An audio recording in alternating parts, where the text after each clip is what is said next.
యేసుక్రీస్తు నామంలో బెతస్తా విడుదల పరిచర్ల తరపున మీకు ప్రేమపూర్వకమైన వందనాలు. ఈ దిన వాక్య ధ్యానము.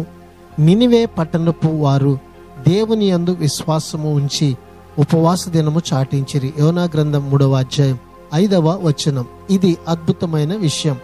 మనకు తెలిసినంత వరకు పాత నిబంధన కాలం అంతట్లోనూ ఇలాంటిది జరగలేదు. దేవుడంటే సరిగా తెలియని ఇతర జనాలు నివసిస్తున్న నగరము ఇది. ఆ ప్రజలు యోనా బోధలు విని దేవుని వైపు తిరిగారు. అందును బట్టి దేవుడు ఆ పట్టణాన్ని, ఆ పట్టణం యొక్క ప్రజలను కాపాడాడు. నిజదేవుని వైపు మనము కూడా తిరిగి ఆయన సన్నిధిలో పశ్చాత్తాపడి ప్రార్థిస్తే మనలను కూడా, మన కుటుంబాలను కూడా తప్పక ప్రభు రక్షించి కాపాడతాడు. ప్రార్థన.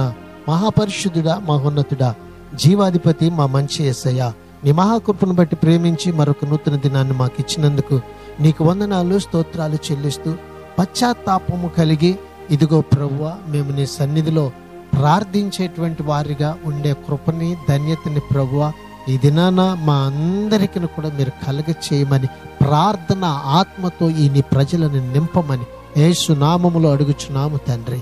ఆమేన్.